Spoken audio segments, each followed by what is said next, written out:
Connu pour un théorème qui n'est pas vraiment le sien, auteur de livres de cours plébiscités par les élèves de l'école polytechnique, génial bureaucrate et modeste mathématicien, la vie de ce natif de Seine-et-Marne est à l'image de la rue qui porte son nom, à l'écart des grands axes. Champs-Élysées, la motte assez piquée, tout est bien.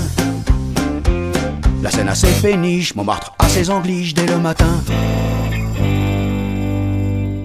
Bezou est un inconnu pour les non-mathématiciens et son patronyme est à l'origine d'une blague pour les autres. On se fait des Bezou.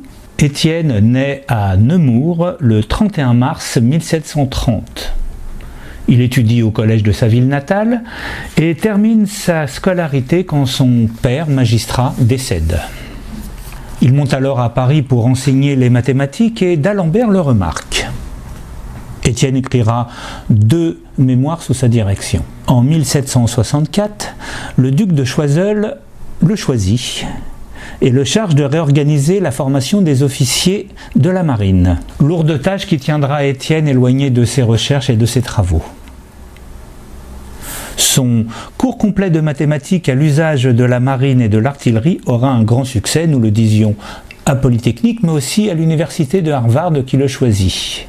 Et souvenez-vous, son précédent livre, Cours de mathématiques à l'usage des gardes du pavillon de la marine, sera un des livres de chevet et un des livres à l'origine de l'initiation aux mathématiques de Sophie Germain. Malheureusement, Étienne manque de temps et sa carrière académique s'en trouve fort ralentie. Il deviendra pensionnaire de l'Académie en 1782, peu de temps avant sa mort, le 27 septembre 1783. Et les maths dans tout ça. On parle aujourd'hui du théorème de Bachet-Bezou pour désigner la relation suivante. Les entiers A et B sont premiers entre eux, si et seulement si il existe des entiers relatifs U et V tels que A fois U plus B fois V égale 1. En réalité, cette identité est due à Claude Gaspard Bachet de Méziriac, qui la publie en 1624 dans Problèmes plaisants et délectables qui se font par les nombres. On doit à Bezou d'avoir généré ce résultat au polynôme. Mais c'est Bourbaki en 1952 qui attribue au second le théorème du premier. Et l'usage de cette identité sous ce nom pendant des générations montre le poids de Bourbaki dans l'enseignement des mathématiques en France.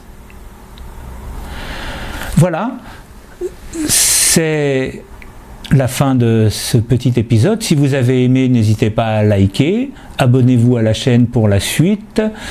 Et je vous dis à très bientôt. Ciao, ciao. Et dans les arènes du quartier latin, je ferai le Pierrot et toi la porte Dauphine.